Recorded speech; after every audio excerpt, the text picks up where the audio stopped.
Hello and welcome to the webinar, How Globally Integrated Supply Chains Can Evolve to Improve Leather Businesses in a Post-COVID-19 World, brought to you by ILM in partnership with JBS Couros and the National Wildlife Federation.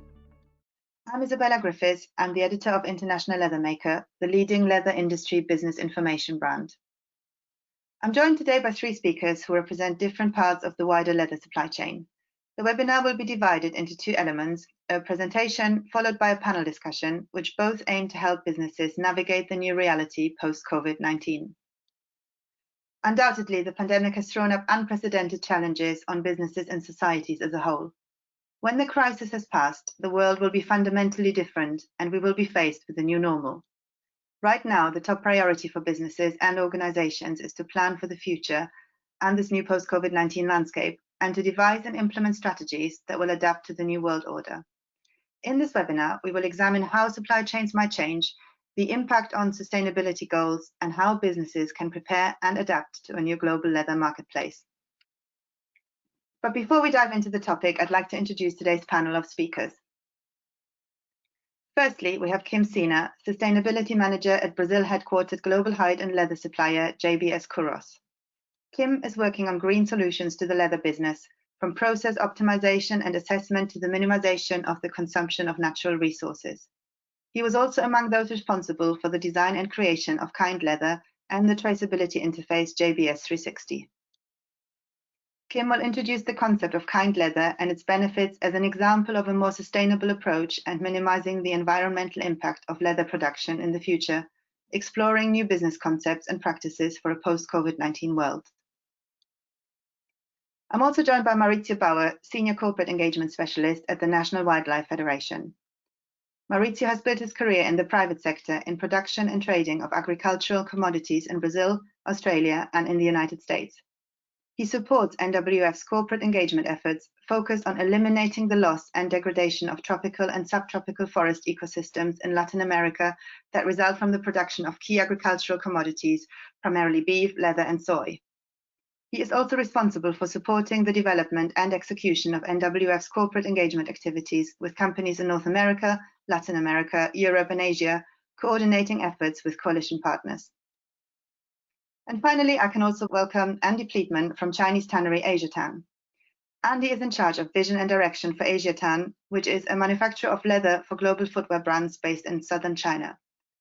Andy has a vast track record in the leather industry, having worked in the United States, in Canada, and for the last 32 years in China, and having sold leather, tanned leather, developed new technologies, and managed leather businesses, always with a focus on minimizing the environmental impact. As we are recording this during the COVID-19 pandemic, we are all actually in very different locations and time zones across the world. Kim is in Sao Paulo, Brazil, Mauricio is in Washington, DC, Andy is in the Guangdong province in China, and myself, I'm in the UK. So Kim, over to you and your overview of Kind Leather and how the concept fits into wider sustainability goals. Thanks, Isabella. Hi, everyone. It's a pleasure to be here. Well, as Isabella, as you introduced really well, sustainability is a topic. It's a reality, actually, everywhere. Materials are currently being sourced, so whole projects and whole collections are being decided on which material is more sustainable. And the whole discussion has gotten a lot more quantitative, right?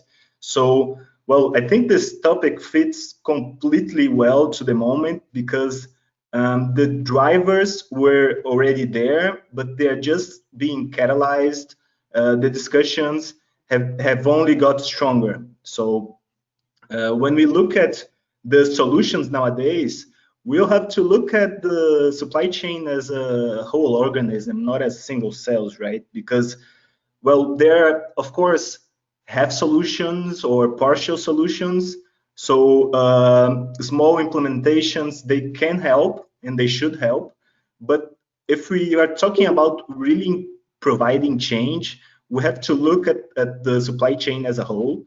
So to talk about the leather has a lot of advantages on its side, right? So it's an extremely durable material. You actually using a co-product of the meat supply chain to make a noble and really beautiful material. But again, sustainable solutions can't be, well, half solutions. So when we're talking about quantifying everything, well, I mean, LCA studies to assess the whole supply chain, you have to bring solutions like, for instance, kind leather. Because, well, when we talk about designing waste out of products, so thinking from the beginning of the supply chain on how to minimize waste, well, I really like this image to talk about this point. When we talk about leather, we all know it's a natural material, so it has imperfections on its surface.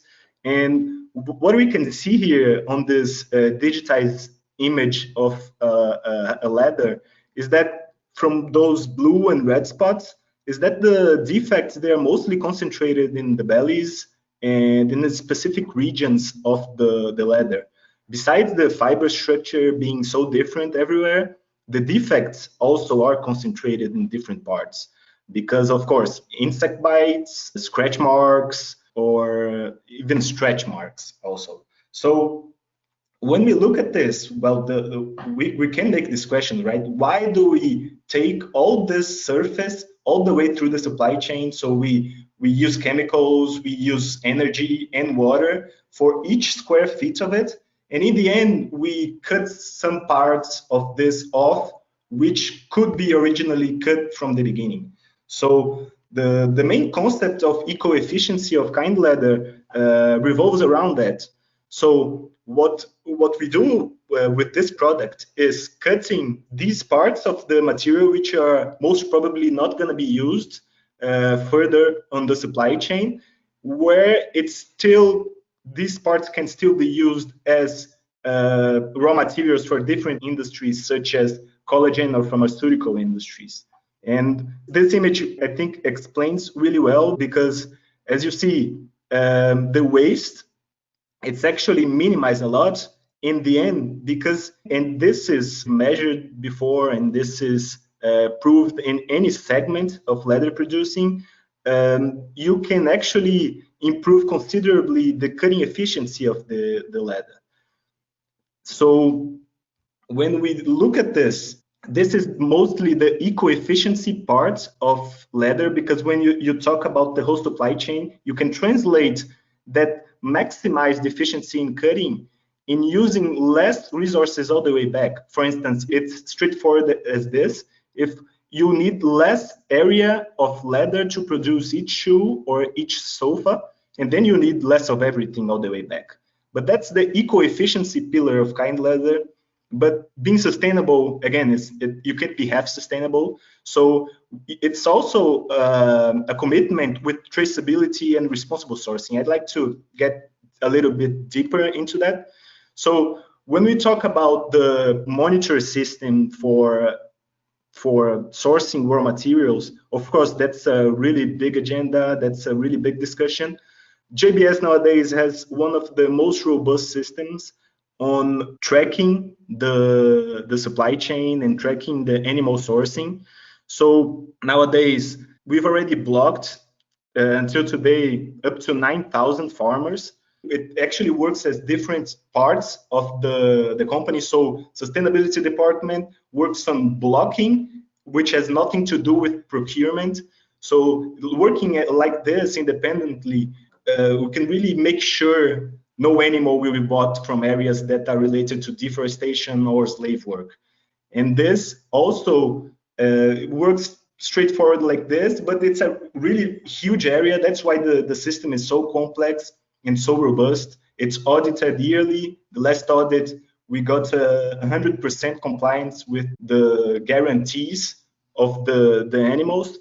And it's an area, a really large area, graded larger than Germany. So it's a daily work on blocking uncompliant suppliers.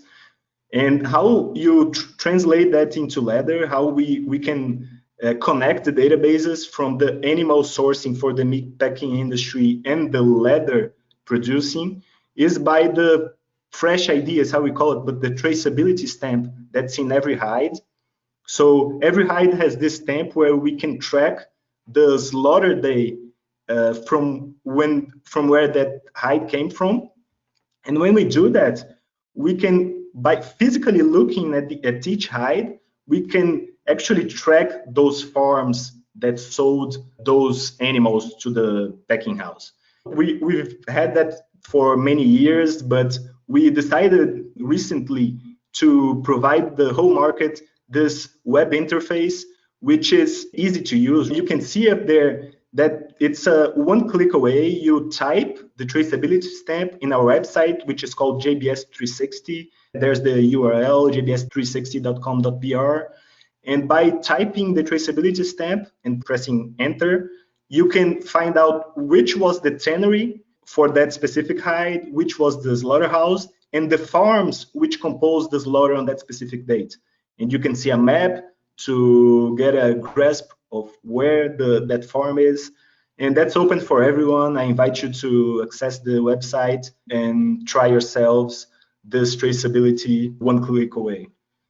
JBS 360 is extremely efficient in guaranteeing the direct supplier compliance to the deforestation and slave work and all the topics that we have to guarantee to have a sustainable sourcing. But of course, nowadays, cattle triangulation, indirect suppliers is the big topic.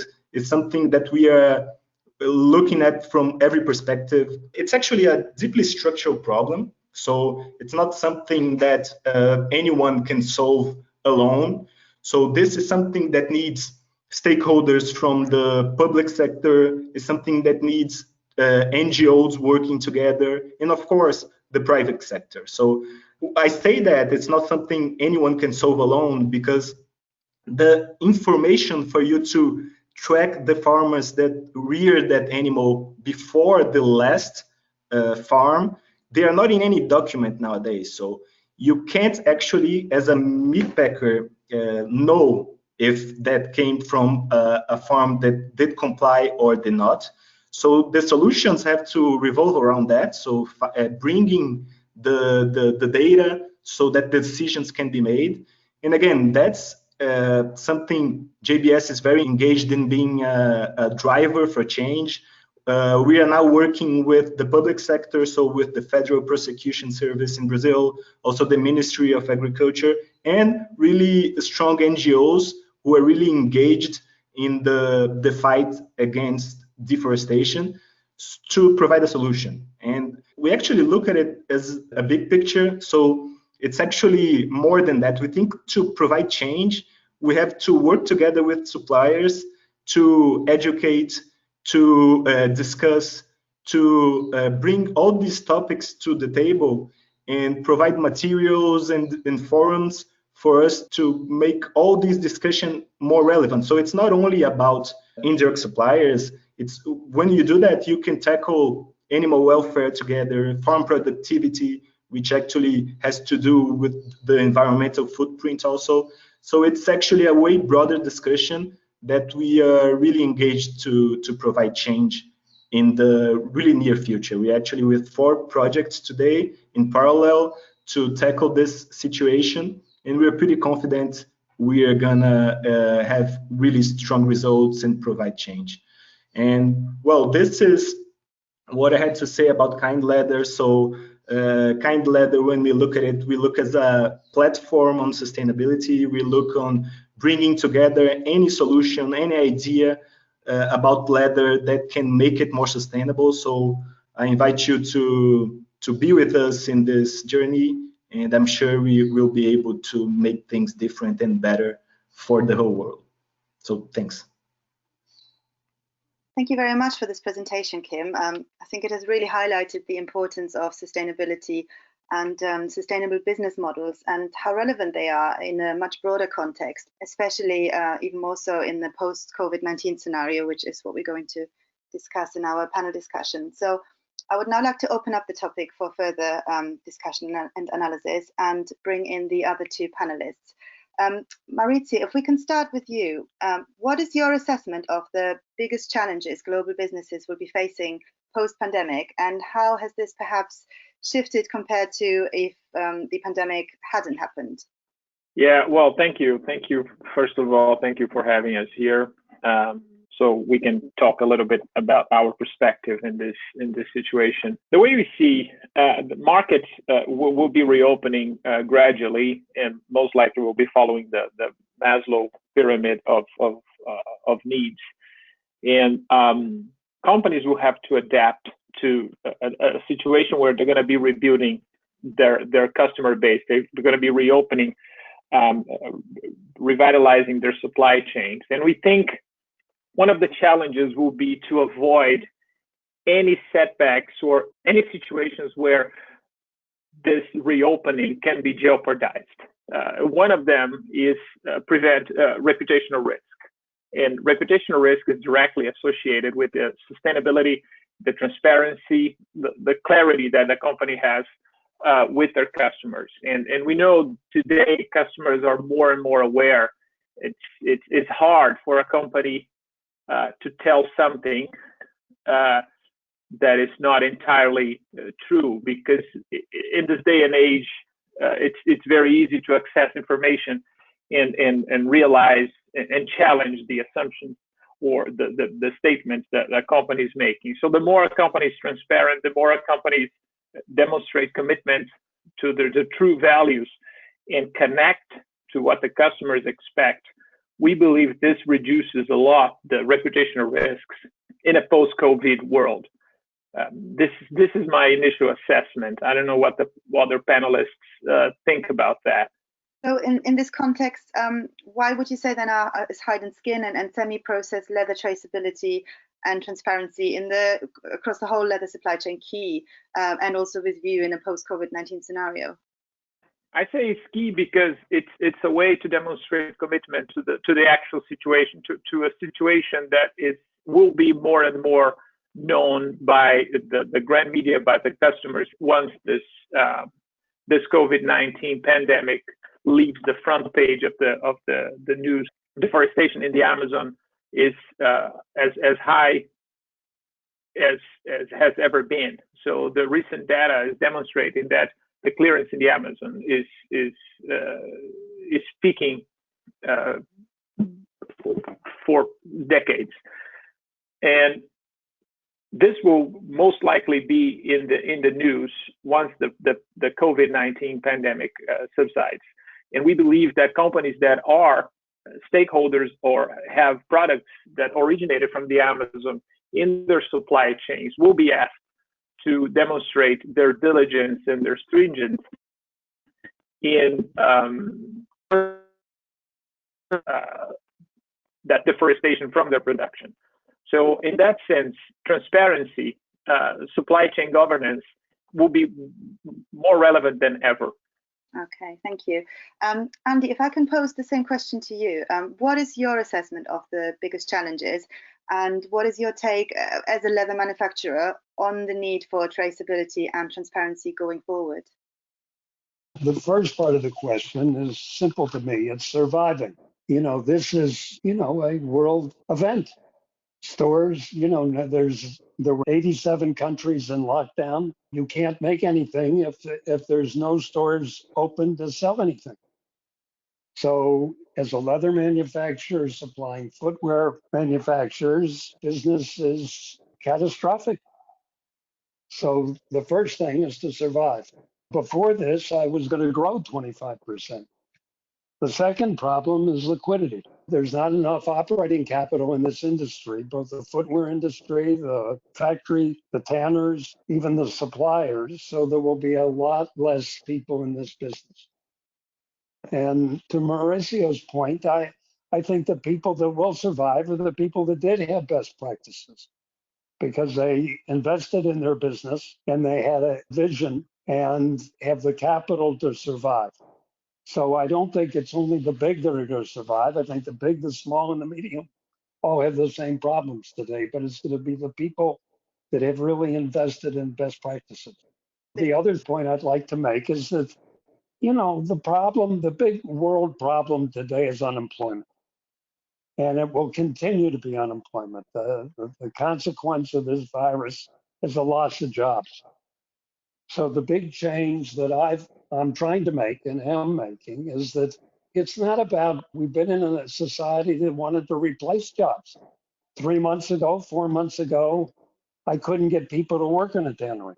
Today, there are so many people without jobs. I need to create jobs. I hope the industry doesn't think the answer is downsizing and affecting the workers.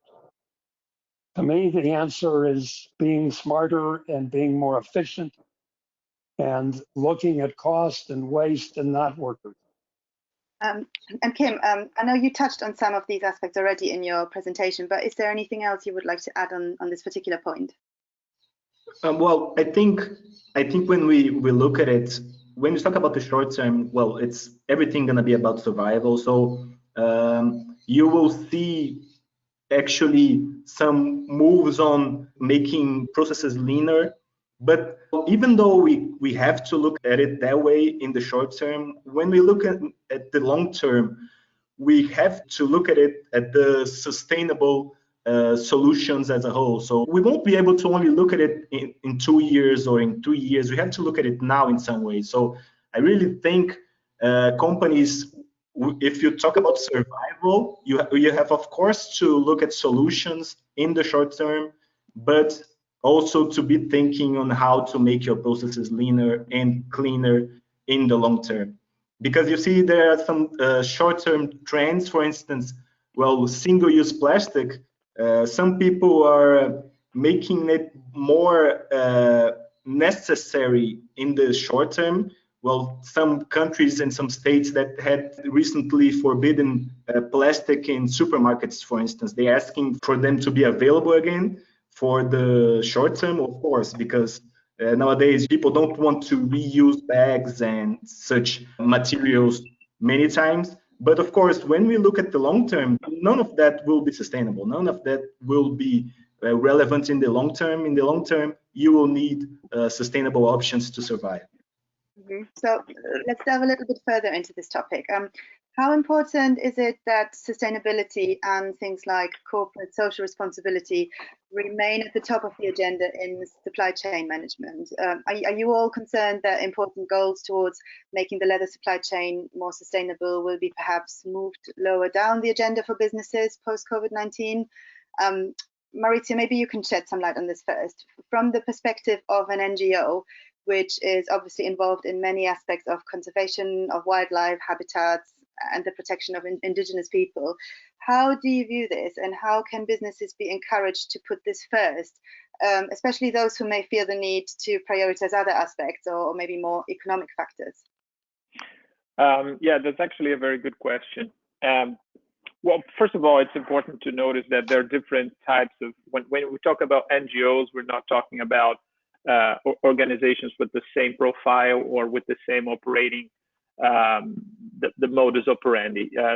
NWF works, the work that we developed is alongside the industry, providing solutions, bringing the technical advancements that are available, and helping companies to navigate into this sea of the challenges that sometimes companies don't even have visibility on all that's required for them to uphold their commitments. So I believe that the role of NGO is it's a multi-faceted role. We, on one hand, we help companies not only achieve their commitments, but to raise the bar on these commitments. So excelling in what in their ambitions.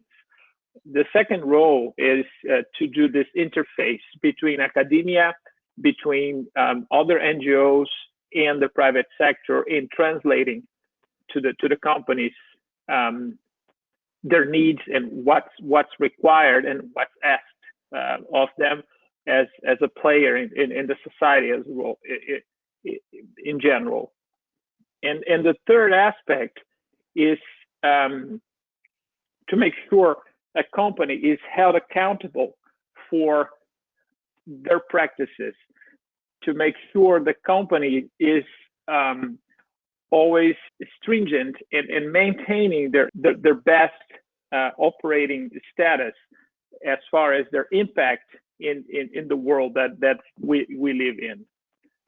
So basically, that's how I see how NGOs can work alongside the industry. Great, thank you. And Kim, what is your take on this from the perspective of your role as sustainability manager of a global business? How can you enforce CSR and sustainability, and why do you think it is so important? Isabella, that's a really good question. When we talk about sustainability nowadays, it's many of the times it's the word that's used in a pretty vain way. So, well, greenwashing is something that was and is actually really present everywhere. And I think that's mostly because people like to come with solutions alone, and people don't look at the sustainability solutions as something that are really complex and that really have to be done and looked at with many people working together. So for instance, here we have actually great examples because I'm happy I've been working and I know the work of these two other speakers. For instance, NWF has been doing a great job on DCF, and I know Andy has worked a lot on minimizing the chemicals and making the products more efficient. So I think that's the only approach, and that's the only way we can do it. I think we have to be open and transparent, first of all, because the customers, the perception of value, they're really shifting and really fast. So the value of traceability and sustainability from companies, they will multiply. And I think this is the way to solve. So doing it together and coming with solutions that will really make a difference, right? Okay, great. Yeah, I'd like to bring Andy in on this. Andy, obviously, you also represent, and as Kim said, an international business which supplies a number of global brands. How do you view this topic of sustainability? How do you implement this? And what are your customers looking for from your business in this respect? Well, I don't think COVID-19 has changed the fact that global warming is increasing and exists, and that we have to change our habits. And we have to reduce our environmental impact. And to me, it's all cost. If you don't build a sustainable business, if you don't look at water, if you don't look at energy, if you don't look at chemicals, if you don't look at waste, these are all costs. Not only are you doing the right thing, you're doing the economical thing. I realized 20 years ago, I worked from wet glue to finished leather, and I have a pollution plant. And I realized 20 years ago, look, I don't take the hair off. I don't do the tanning. The chemicals that I add are supposed to go in the leather. And because they don't go in the leather, I have a pollution plant. Well, I don't need to build a bigger pollution plant. I need to get the chemicals in the leather. So chemical optimization, we're an industry where in retanning, we use an enormous amount of water. And all that does is dilute the chemicals. So we buy diluted chemicals. We only have 15, 20% active substance, and then we add all this water to dilute it more. So cutting water, energy. I decided I'm one of the only tanneries in the world that don't have a boiler, because I realized that, a boiler runs 24 hours a day, 7 days a week, and what am I doing? I'm applying a small amount of energy. I've got a dry leather, I've got a heat fat liquor. So if I can look at using heat exchange or run vacuum dryers like radiators or use infrared, it's such a better way to save energy than to have a boiler. So everything I've done to be sustainable has saved me money. So I think it's a necessity, not a luxury. Thank you. Let's talk a little bit more about risk management strategies. Mauricio, I think you talked about reputational risk management, but let's talk about the wider in the wider context and how global supply chains and sustainability goals. Andy, perhaps I could begin with you as well. What risk management strategies have you been implementing, or will you be implementing going forward, or should businesses consider? The biggest thing, I've got to buy something to sell something. It starts with raw material. So the most important thing is to build relationships with people that you think are going to survive this and do the right thing. Okay. The branded product is important. And a lot of thought and energy goes into sustainability, traceability, transparency. So the first thing is that price is not what drives a business. Price is a collection of different things. So raw material, we fight for 2 cents or 5 cents, where the most important thing is to have a sustainable supply chain. You know, I am a huge believer in kind leather and have been part of the development of kind leather. And because it's waste, you know, so the first thing I've done is trying to reduce waste in the shoe factory, to reduce waste in the tannery. It's unbelievable what we do with raw material. Only, you know, really 60% of raw material goes into a shoe. All the rest is thrown away. And we put money in it, we put chemicals in it, we put transportation in it, we put labor in it. You know, so the first thing I'm doing is building a supply chain of the future. The second thing I'm doing, you know, constantly trying to ask, why do I do these things? You know, we're in an industry in which we've inherited a way of thinking that, you know, we've been doing the same thing for 50 years. We have to ask why. You know, when we ask why, we need to measure it and see, well, maybe there is a different way, you know, or a better way, or a faster way. I went from making leather in 21 days to 17 days to 13 days to 7 days.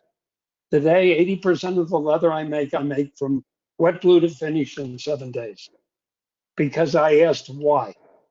Why do I do these things? So simplification is an important answer for me for the future.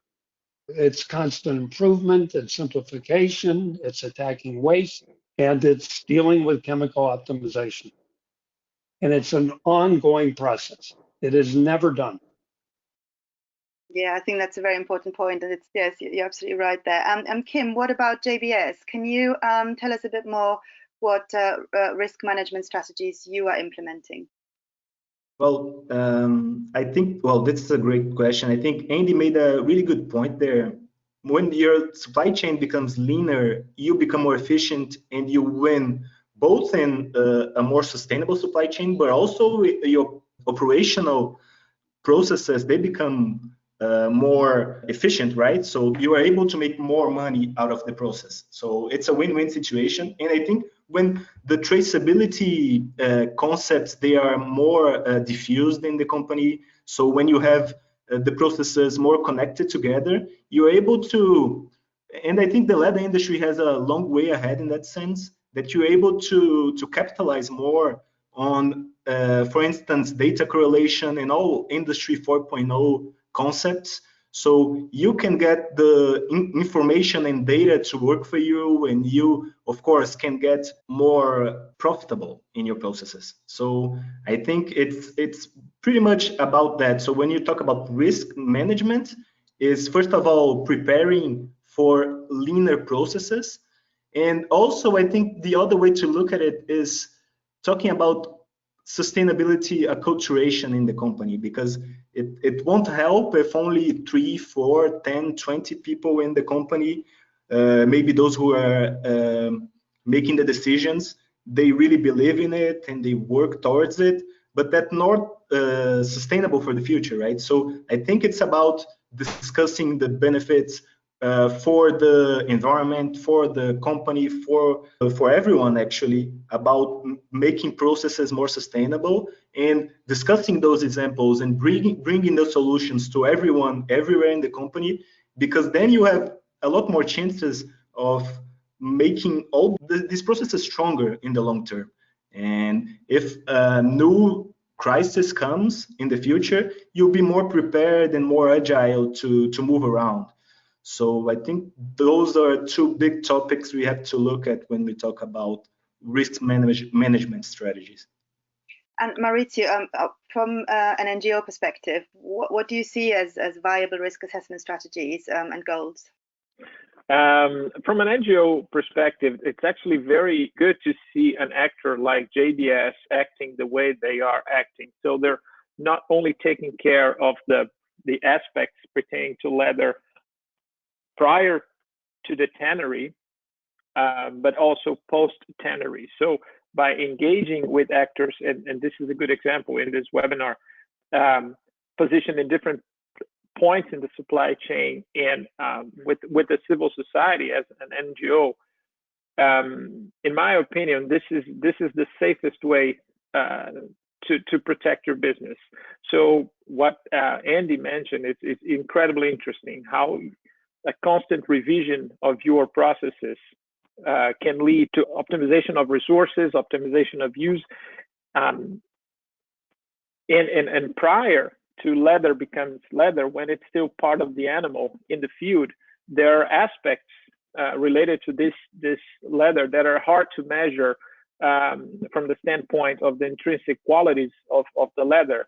And I think this work that we are developing with JBS will allow them to do that. So aspects that cannot be measured by assessing the actual material, but you have to look at a broader perspective. So the social aspects, the land use change aspect associated to producing that leather, the carbon footprint of that leather.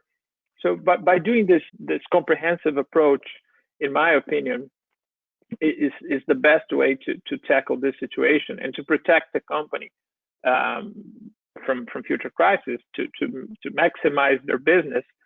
We're also hearing more and more in the financial community, investors talking about these aspects that I'm talking about, so the sustainability aspects of the material. And soon enough, companies will be asked by the financial institutions on providing evidences that they are actually being stringent and their commitments are being fulfilled, and what mechanisms, what steps are being taken. This increases the importance of the approach that actors like JBS are taking. Thank you, Mauricio. So to conclude this discussion, how might leather supply chains alter after the pandemic and look like in the future? Are we going to see any key changes? What are your concluding remarks? Maybe Kim, if I start with you. Yeah, Isabella, I think, well, we had some pretty strong discussions already in the leather business. I think they will only be catalyzed, so they will get a lot stronger and a lot more urgent. I think Mauricio made a great point now. The investors, when they look at companies now, they used to look at ESG metrics as the last thing, but nowadays it's the first thing. They look at it and maybe they will exclude a company, even not consider a company because they don't fit. So the world is changing really fast in that sense. And when we think about brands and retailers, and also the pressure that consumers are making on using more sustainable materials, I think everything is gonna move way faster in that sense. And I think that will only benefit us. I think leather has a great material to talk about here. I think we have a long road ahead in terms of communication on talking about the benefits of leather. But I also think we have a long way to improve, a long way to make the processes cleaner and use less and be able to more efficiently use the materials in the end. So that's the main point. Since the beginning on sourcing the materials until indoors within the facilities, what you do and how sustainable can you be, it's opening that to the market and opening your doors and opening your metrics on what you use and what's the destination of the byproducts and of the waste. So I think we'll have a way more open and the stakeholders within the company working more together. It's not something I think it's utopic anymore. I think it's something we are gonna definitely see. And also, well, I read a book recently and I really liked the concept. The book was actually called Natural Capitalism, and it's something that's pretty far from us today, which is when we look at raw materials and when we look at natural resources, that was never in the company's financial statements. I mean, the raw materials. They were actually the extraction costs and not how much does it cost the nature to resupply? So looking at it that way, so only, well, it's how much it costs to extract and not how much it costs to nature. I think that will shift a lot looking at the future, and people will get more and more mature, questioning where did that raw material came from and how sustainable it actually is, and not only what is in its name. So I'm pretty excited to the future we see ahead of us. And Mauricio, what's your take? What will the leather supply chains look like post-pandemic? I think taking Andy's comment before, we might see a consolidation in the sector in the many points in the supply chain. Obviously, some of the actors that were not as well positioned with their financials would not be able to survive. Some of the business that were better positioned will be able to acquire other business. So there's definitely going to be some consolidation. And that consolidation, in a way, will increase competition, I think, because you're going to have a smaller base. Customers will have less choice. So the competition will be a little more fierce in terms of the companies that deliver what they promise and they communicate with the customers in their desire. An important aspect of what Kim said is nature subsidy, that more and more will be taken into consideration. I mean, to actually pay the cost that we take for free, quote unquote, for free from nature, like sun and water and the carbon from the soil. These things will be more and more embedded in the mentality of the next generation. So business that will be looking into that. And I think that ecological aspects that will come to play after the COVID-19 will be a lot related to preservation of natural habitats, and there's a correlation between the pandemic and the invasion of natural habitat. There is an important aspect there that customers will be looking for products that more relate to their ambitions as human beings. So I see an important opportunity for the leather industry to reposition itself and recalibrate the message that is transmitted to the customer. And Andy, the same question to you. You get the final say. How do you envisage supply chains may change post-pandemic? This is a man-made world. We determine our beliefs. We determine our actions. We determine our future. And we haven't done a very good job at it. And the consequence of this virus and the consequence of global warming, we're paying the price. And there will be a lot less. There'll be a lot less slaughter. There'll be less suppliers. There'll be less customers. But that doesn't have to be a bad thing. And I think it's probably a very good thing. We've spent generations trying to sell somebody something without really spending time. If it wasn't for the NGOs, we don't spend enough time making things for somebody and making the right things and making the things they need with the least amount of impact. And this has driven me much closer to my suppliers, who I've always valued.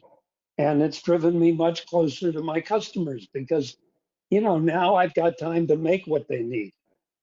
That's part of where Kind Leather developed, because of the waste that we created for them. We don't have to create for them anymore.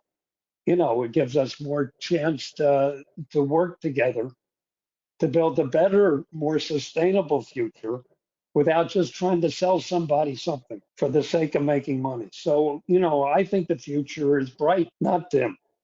And I see the change with my customers, and I see the change with my suppliers. So this is not all bad. And it's up to us to make it not all bad.